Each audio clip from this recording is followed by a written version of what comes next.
arguing with each other, especially spouses always argue.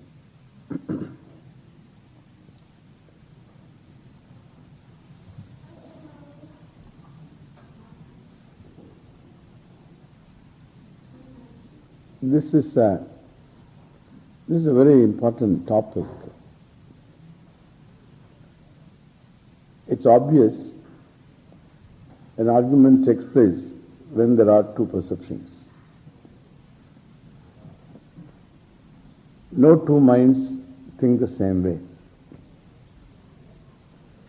Likes and dislikes differ. And also, way of perception differs. Same situation. So one can perceive it in a subjective way. One can perceive it very objectively. So there is no match between an objective perception and subjective perception. But the one who subjectively perceives doesn't think it is subjective. Always the person thinks it's objective. In fact, in the vision of the person who sees subjectively, the other person is dumb, doesn't see it at all. That's how it works. When you see something, when the other doesn't see, then the other is dumb and he doesn't see. I see it, I am very objective. But that's how the arguments begin, otherwise there should be no argument. So difference in perception of any given situation so leads to argument. In this, it is very fundamental that one understands that any issue is relative. A few things should be understood properly. Any issue is relative. For instance, there can be argument whether the Republican Party is good or Democratic Party is good. This can be an argument. But one can take the stand that the Republican is good. The other can take the stand that the other party is good. Now you can argue for and against both. You can if you ask me to argue, to prove that the Republican is good, I will prove it. Then when you think Republican is good, then I will take the other stand and argue and try to prove that Democratic Party is good. Both we can argue for. In this, the one who can argue well always wins. Always wins in the sense, never wins. In an argument, nobody wins. In a discussion, there is no victor. In a discussion, there is no victor or a defeated person. Because a discussion is meant for discovering what is true, to get an objective appreciation, appraisal of a situation. So an objective appraisal, estimation, understanding can be achieved by a discussion. In a discussion, there is no argument. Even though you argue, it is a discussion. You understand? A discussion is entirely different. It's very healthy.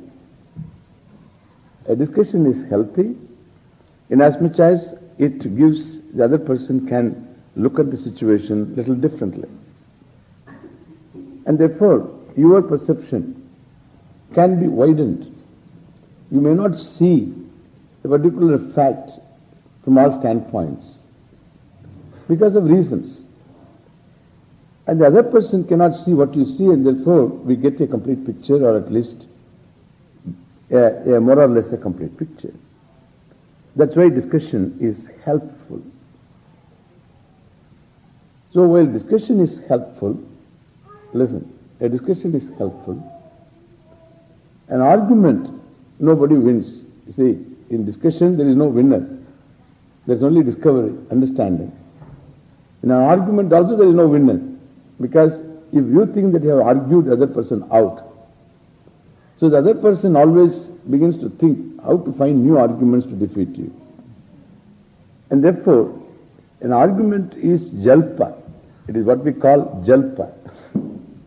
Jalpa is that the attempt is to win. And you never accept defeat in that.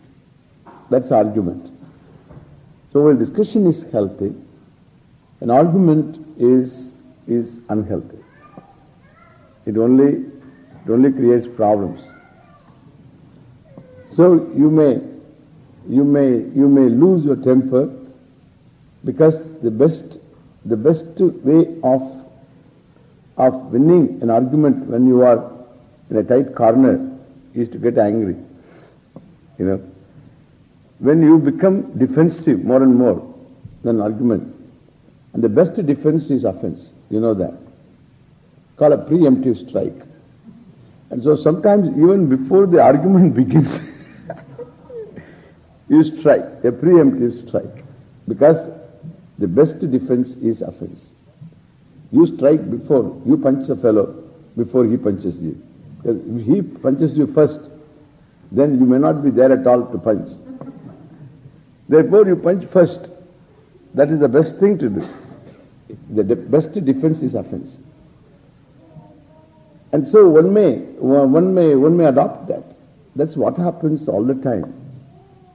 There is no real discussion, if at all necessity for a discussion. There is only argument. Let us look at another situation. This is one thing. Relative topics. And then there is an emotional situation involved. In all arguments, emotions get involved. The fact is forgotten. Then it becomes personalized, etc. It becomes an attack. The issue is gone. It becomes attack. So one attacks the other person. This is how things happen, things go on. Now suppose there is an issue. Look at this. This is what I want to tell today. Fundamentally, if you understand a few things like this, a discussion is healthy. In a discussion, there is no victor, there is no defeated. In arguments also, there is no victor, because you don't accept a victor. Okay? Then how we can avoid arguments? It's not possible. It's not possible. Because these avoiding arguments will lead to a bigger argument later. It is like earthquake. If earthquake, suppose in San Francisco, if there are no small tremors, in Richter scale, suppose there are not small tremors, then there will be a huge earthquake, devastating earthquake. It's good to have small arguments. And because these all arguments remove the tension. Therefore, if anybody wants to avoid argument, he will end up exploding.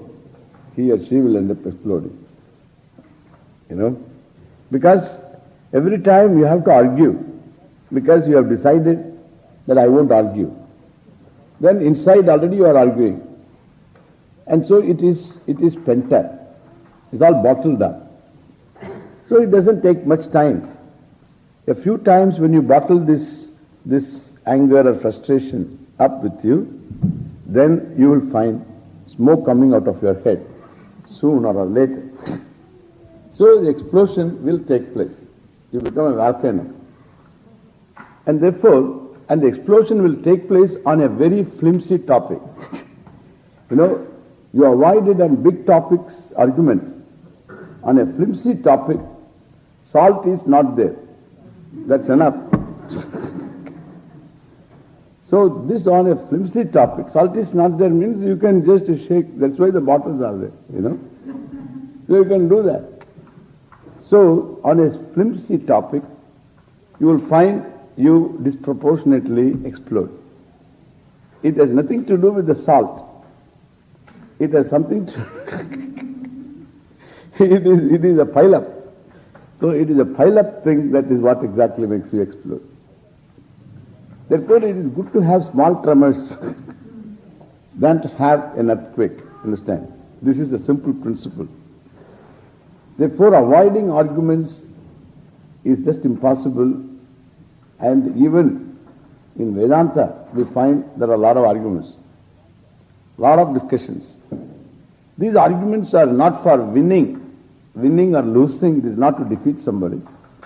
That the arguments are meant to understand. You raise objections. It's an excellent method of analyzing and understanding, assimilating a piece of knowledge. It is just like even a discovery, how is analyzed. So suppose they discover something, a medicine. Then even though the discoverer looks upon it as a cure for this particular disease, there are a lot of medicines like this under the Drug Control Board. Still they are analyzing it. Now then naturally this drug is to be tested. Is to be found out what are the side effects, etc. Therefore you start with a rabbit and end up with a monkey. And then afterwards slowly you get hold of a patient, willing patients, okay? Willing patients. And then slowly, and then just to make sure that this drug is not harmful, then you introduce. Okay? You introduce. The rate of what you call side effects, the percentage is only 20%. That's good enough. 10%, 10%, etc. If you read the small prints, the small prints, whatever that is the literature, sent along with any medicine you buy, from Tylenol onwards. You read that, you will never take any medicine. People don't read it, therefore it's okay. But they have to print it. They will never print it in small, big letters because you are not supposed to read. But you are not supposed to read, why they print it? That is, they are protecting themselves legally, okay? They protect themselves legally. Therefore they attach this literature, printed in these elite letters, and so that you won't read them. You won't read them. But at the same time, they are legally protected. Understand? And thus, if you read any medicine, you find there is a huge paragraph of probable side effects. Okay? Probably you may die. There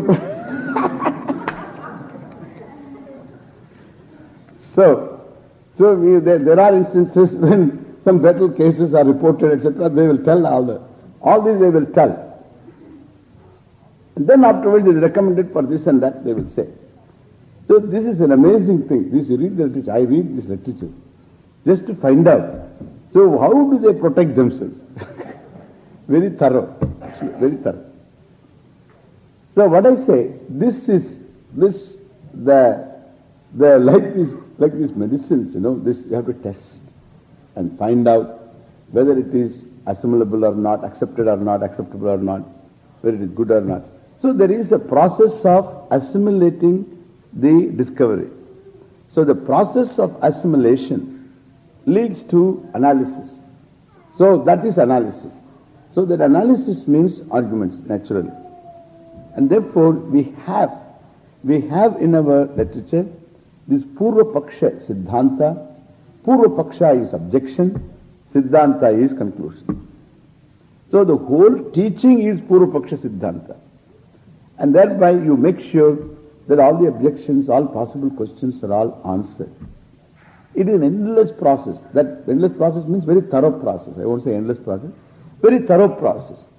So that your assimilation is complete. We have literature for it. That is why Vedantic study, so in a different dimension, it implies a lot of analytical, what you call, sections are there. Analytical approach is there. And similarly here, look at this. So arguments themselves are not bad, really. They help you assimilate.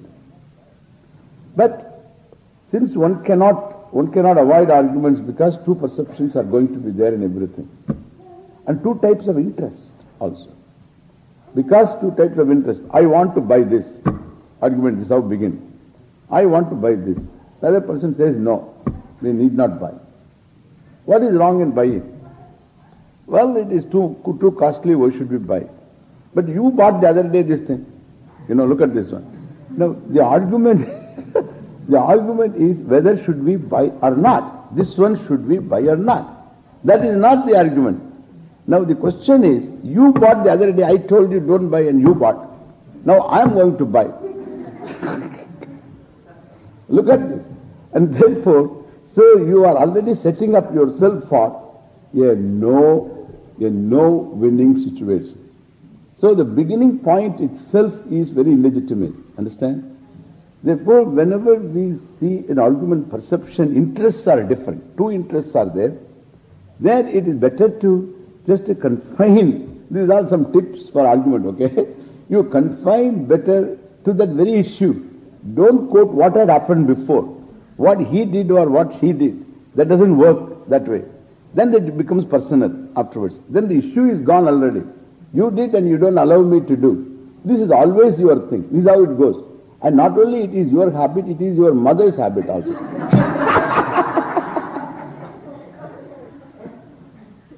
And so the issue is completely gone. It's a simple vacuum cleaner, okay? So a new vacuum cleaner onwards, you cover tata and mother and grandmother, etc. So it goes to the family. So then you simply jump to the family. What kind of training they have given you? This is always this parental attack. So this is an attack. So attack them. I don't know what for they should attack. Man attacks the girl's parents all the time. And the girl attacks also whenever she can. Okay? So whenever she can. So this goes, these are all arguments. That's silly, really silly arguments. So you must know one thing. When a girl comes to your house, that means when you marry a person, it doesn't mean she marries your parents also. You better understand this. I don't know why the man doesn't understand this at all. Why he should not understand? Getting married means, it doesn't mean she marries all the parents. But the parents are there. They have to be respected, no doubt. They are parents-in-law, after all. They are parents-in-law, adopted parents now. But definitely, but she didn't marry them. In fact, when she got married to this man, she never took into account that she had to deal with these two people. And so she didn't take into account. She thought we could do it. But it may not be possible. What I say, that you must recognize the fact. When you marry a girl, this is all Indian, I'm telling, okay? This is not American. American situation is not. When you marry a girl, that is enough. One is many anyway. And and therefore there is no problem. But here, in Indian situation, it is always this. When you marry a girl, you must know she has her parents. These people don't recognize.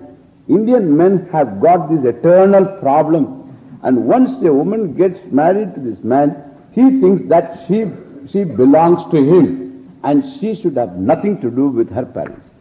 This, I don't know how did this idea enter. How can any person give up? And he can have his parents. The patriarchy business, So he can have his parents and he will throw those parents upon this girl. They will manipulate her.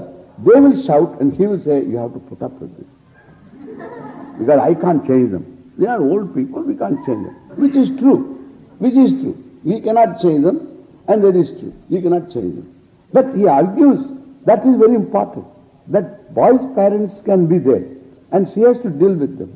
But suppose she talks about her parents or she wants to have a parent, she wants to visit her parents, I tell you there are a lot of men who can't stand it. What is that? What is it? Just because getting married means there is no mother? Getting married to this idiot means there is no father? There is no father, there is no mother. Please just let me know. These are the things that lead to arguments. If you analyze them, mostly it is connected to the parents. So if you accept that, so every person has value for her or his parents. And you cannot extricate yourself from your parents. It's impossible because it's a bond. You may be away, but you can't extricate yourself emotionally parents because it is an old bond. It is not an old bond, it is by birth it is a bond. Before birth itself is a bond established. And therefore you are not going to extricate yourself emotionally from the bond of parents. If men and women, both of them, accept this particular fact, then perhaps you will find that there is understanding, there is appreciation. In fact, what do you lose? If the woman wants to have her parents or wants to visit her parents, what do you lose? Tell me. What do you lose? In fact, you should enjoy the parents coming here, or you should let her go. If you can't enjoy her coming here, it's better to send her. It's better. In fact, I would do that. If I were married, I would send her go. So we would go. So that would be, you say go for good, or go whatever. Don't say go for good. So go, I would say. Why? Because, well, let her enjoy. Let her enjoy and come, at least she will have peace. And if she has peace, you have peace. You know, it is so simple as that. And this is an important thing. If we understand these things, then we find the areas of argument are not too many. But still, the arguments will be there, okay? Still the arguments will be there because day-to-day life implies a small little things, and so a lot of things, then they keep on producing situations involving perceptions. Then why did you do this? That person says, I didn't do this at all. That's not my intention. That was your intention. Say, look at this one. So, if the person says, it's not my intention, it's over. It's over. I'm sorry, it's not my intention, that's over. But it is not over. It is not over. Why is it not over? I refuse. I simply refuse, that's all. I refuse to accept. You convince me. How to convince? You are already convinced. So how to convince me? Now you please make me see. It is impossible to make another idiot see. It's just impossible. Another idiot means one who wants to make, one has to make the other person see is another idiot, you know. He's an idiot. Therefore that's why I said another idiot, okay? So two idiots, how are they going to convince each other? Means, what I say, we are ignorant. A lot of things we are ignorant. We don't know our own emotions properly. We have not analyzed ourselves properly. Therefore, it is all convoluted confusion. And naturally, perceptions are all distorted. It's not some objective mind you have got. There is no such thing. Each one has a lot of emotions. Fear, anxiety, etc. And thus, there is always a distorted perception. But then, whatever it is, the perception-based feelings, okay? Perception-based feelings, hurt feelings, anger, etc., frustration. So these things are real. The feelings are very real. Perception may be wrong, but the feelings are real. The perception is wrong because it comes from a background. You are what your background is. You cannot be different from your background. Understand this. So this is a simple fact. Everybody should accept you are what your background is. Your background is from childhood. The core personality has a lot of problems. And this from that alone you perceive. So that perception itself comes from your own background. Therefore, no perception can be very objective unless you analyze yourself totally and free yourself from all those pains and all that anger, etc. And people, very few people in the world, perhaps, I don't know whether there is anybody existing like that. The people who have not undergone a thorough analysis of themselves, it's not, for them it's not going to be easy for having objective perception. Therefore accept that we can be subjective. Once you accept that you have your own subjectivity, and therefore your perception can be subjective. If you accept that, we are safe. How? Look at this. Then, when there is a situation of argument, you can say, some people say, but they don't mean it, is another thing. This, you can say, first let us see this. You can say, what you can say? This is how I perceive. I may be right or wrong. You can say this. So this is of course to say. First let us learn to say. Okay? First learn to say. What? This is how I perceive. I may be right or I may be wrong. Every time you want to argue, do like this. This is how I perceive. I may be right, I may be wrong. Once you say this, the other person need not be defensive. Okay? So you don't make the other person defensive. And therefore, if you are wrong, he can point out. He or she can point out. But the problem is, if he or she points out it is wrong, then you don't accept it. Why? Because you never meant what you said originally. That is only an opening thing it is. Because you have learnt that what to say, Swamiji has told. So whenever you talk, open the topic with, I may be wrong or right. Then when that person says, yes, it is wrong, I'm sorry, so whatever I did not mean this, I am very sorry if that is exactly how I presented myself, I didn't mean this at all. Suppose the person says, I am not convinced. Now what are you going to do? That means, so the person does not mean a word, doesn't mean a word, because it's just a method of opening a conversation. There is no meaning there. So you don't have your heart in it. And therefore you just remain always what you are, no matter what's happening, unless everybody has to accept what you say. That's all what it is. Whatever you say is final, and that has to be accepted by the person. And if the other person, suppose he accepts, yes, I did mean it, I'm sorry, then what are you going to do? What are you going to do? Yes, I did mean it. I wanted to hurt you, therefore I did this. What are you going to do? You see? You see? So you hurt me like this?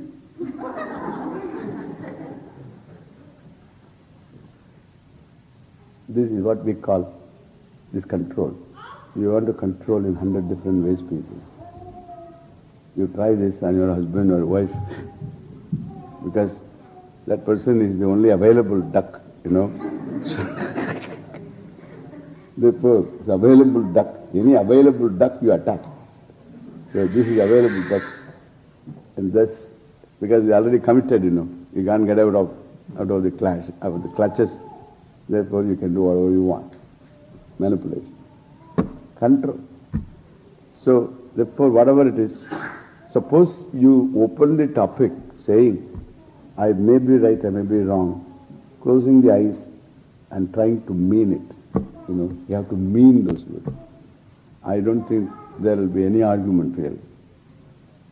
Yeah.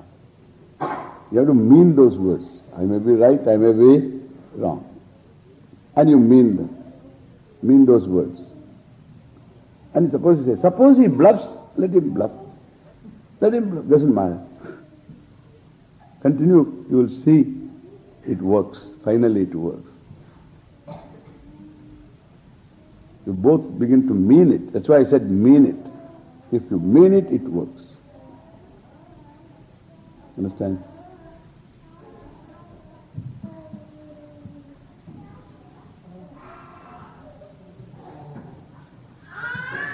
Another thing I wanted to talk, this is, I think our questions are all over now. So this is the camp question, okay? And one more thing I wanted to say.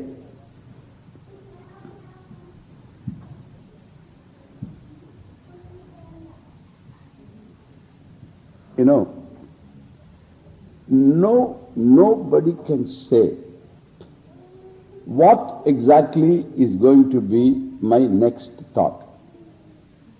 I cannot also say.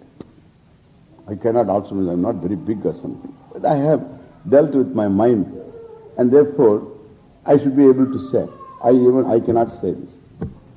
What is going to be my next thought? I don't know. How I am going to cover the topic that I am talking now, that also I don't know. I know in general I'm going to talk on this. But I don't know how it's going to develop, how much, because the time is there, there are too many things are there. There is an audience, so that restricts my way of talking. I can't use Sanskrit words as many as I would like to. And there are so many things. The time also is there. There are so many factors. So that determine exactly how I'm going to shape this talk. And it is not a prepared talk or something, that just I pick up the topic and talk. Therefore now, one thing, what I'm going to talk, we'll see what it is. That is there already in my mind, what I'm going to talk. So I don't know, nobody knows what will be my next thought. When you don't know what is your next thought, what is, how big, who are you? You say you are a big man. What big man you are? What are you? You don't know even what is your next thought. You want to know. It is a helplessness. That is the reason why suddenly you find yourself sad. So morning you got up very cheerful, which is very rare, okay?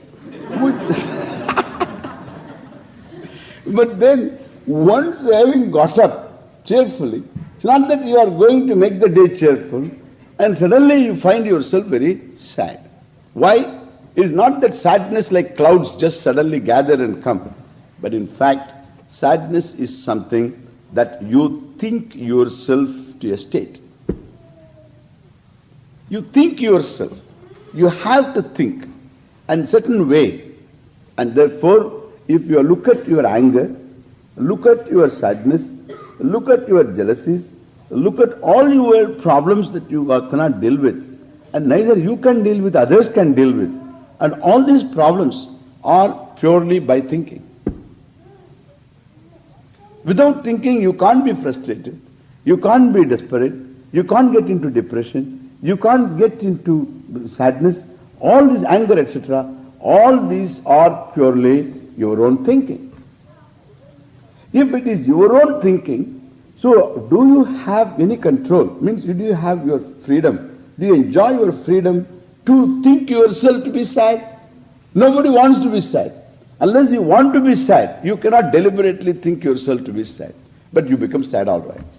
Therefore it's clear that, so mostly my thinking is mechanical. Means I have no alertness, I have no say over what my mind thinks. It's not your mind, I tell you, it is the mind of all. That is one saving grace, okay?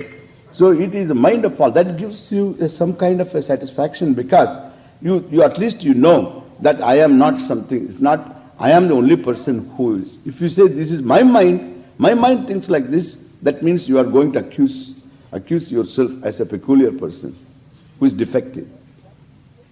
But that defective, that self-criticism is removed by understanding all minds work the same way.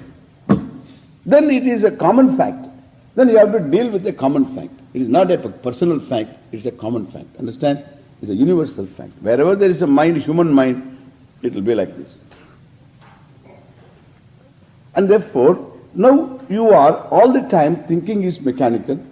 You see something by association, by reason or by rhyme, you always find your mind moves on to another object, another object, another object, another object, another object. Good. You know. You saw a gold chain, okay? You saw a gold chain. This gold chain can take you to anything, you know. This gold chain you saw. From gold chain you can think of your marriage when you got a gold chain, or the gold chain that can take you to your son. Why? Because he has got a gold chain and he never what you call buttons his shirt. And that makes you angry. You gave him the gold chain and he never buttons his shirt, and he has got all this special haircut these days. And so, you see, look at this one. He has one earring, and then one side alone is cut here. One side the hair is removed, the other side is not removed. So all, as a boy, I used to have, when you have this this grapefruit in the morning, they cut it and give you grapefruit. and suppose you remove everything and put it up. And so exactly like this, I used to have one like this. So all the children in our villages, this grapefruit, reverse the grapefruit on the top. So this is what we used to have, everything else is removed.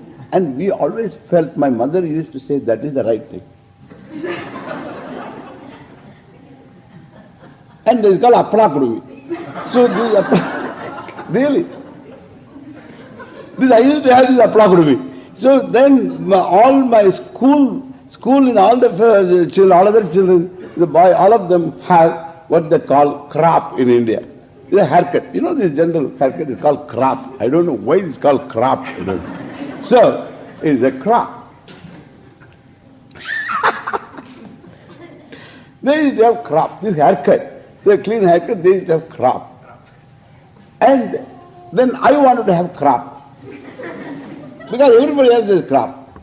Then because of the Appala Kuduvi, these boys, little older boys, they would put their hands on my head and then try to turn this,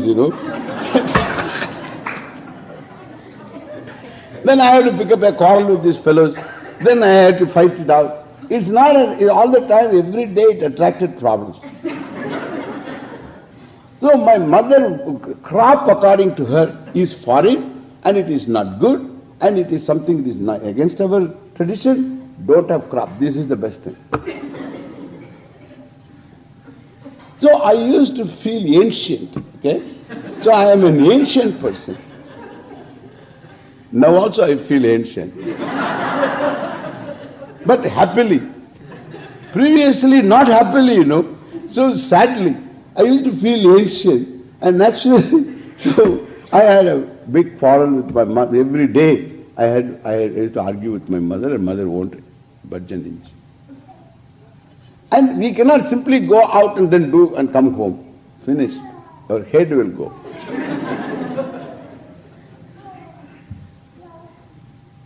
So we can't do that. And naturally I had to convince her it was a big problem. So I thought that was ancient. Now I find that is a fashion.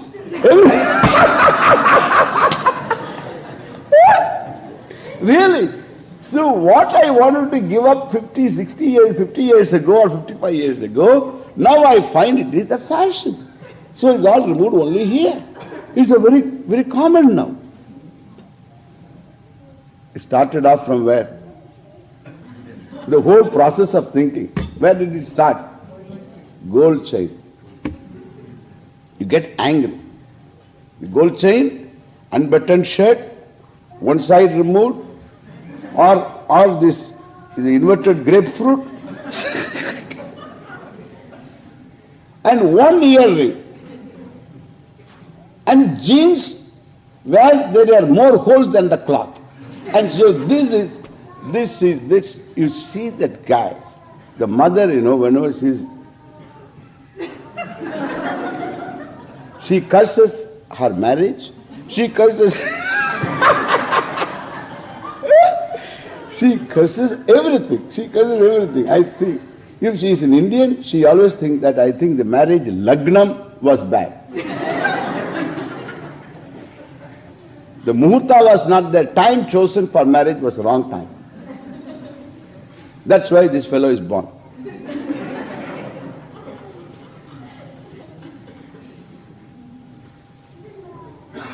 She thinks that all her emotions, all her energy, all the nourishment that she gave, all had gone waste. Really? If you see your son in 18, 16 and 17 coming like this, and if your blood pressure doesn't go up, you must have some mental problem.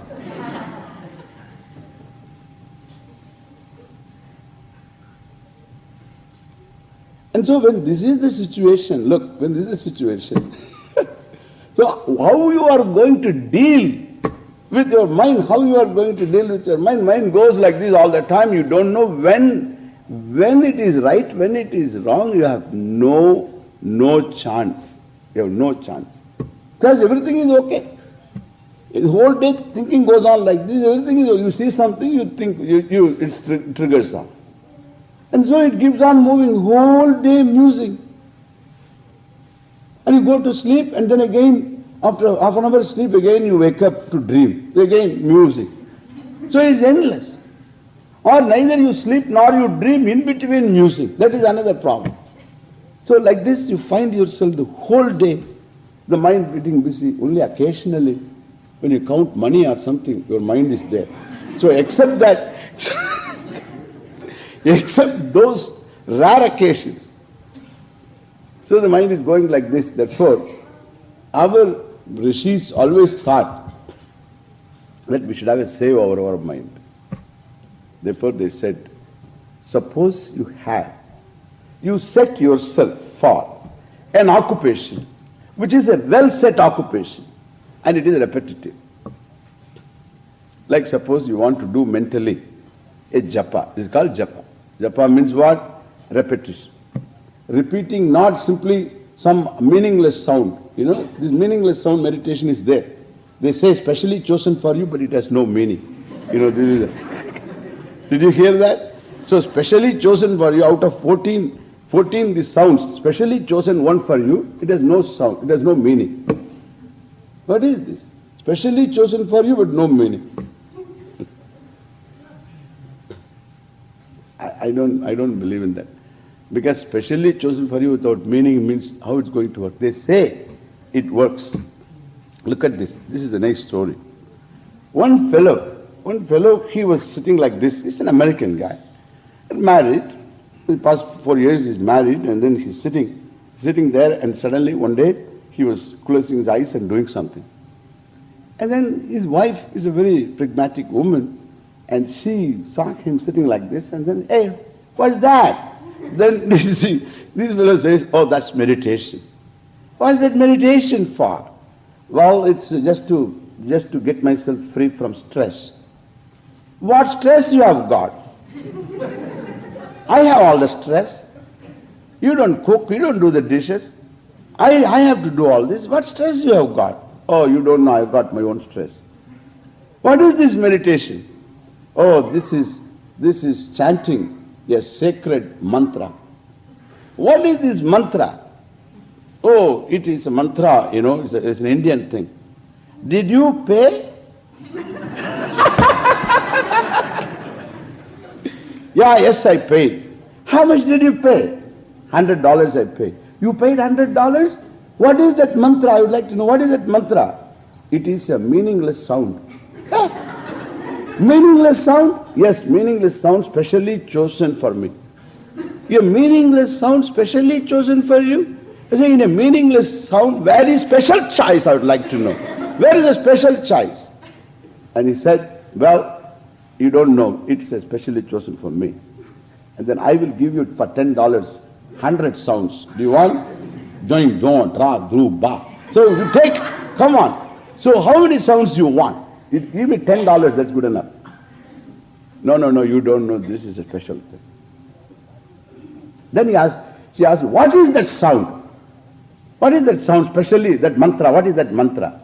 That is secret. I've taken an oath of secrecy. I can't give it to you. If you want, you pay $100 and get it. It's a franchise thing, it is. And therefore, so I can't give it to you. I have taken an oath of secrecy. I can't give it to you. You can't give it to me? A meaningless mantra? You can't give it to me? Yes, I can't give it to you. I'm sorry. I'm your wife. Maybe. So, but that doesn't make any difference in secret sharing. So I have taken an oath of secrecy. I can't give it to you. How can I give? You can't give it to me? No, I'm sorry, I can't give it to you. Oh, she got so furious, you know. This fellow paid $100 for a meaningless chant, and then that's like this. Naturally, and you won't tell that what is that mantra. So she went inside, she put all her things in 2 suitcases, she came right in front of him, she walked out. Before walking out, she made sure that he understood the situation. So she put the suitcases down and told him, the fellow is still sitting, and then told him, and then, look, I am getting out of this house for good.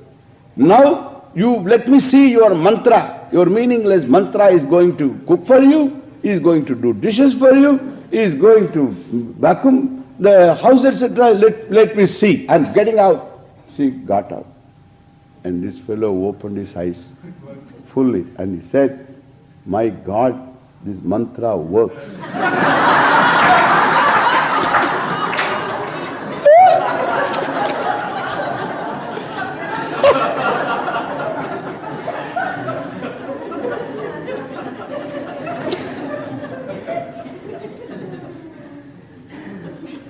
Mantra works. In fact, it works for both of them. Okay. She got rid of the fellow who pays $100 for a meaningless sound. Because to live with such an idiot is difficult. And then there is for him also perhaps it's a relief.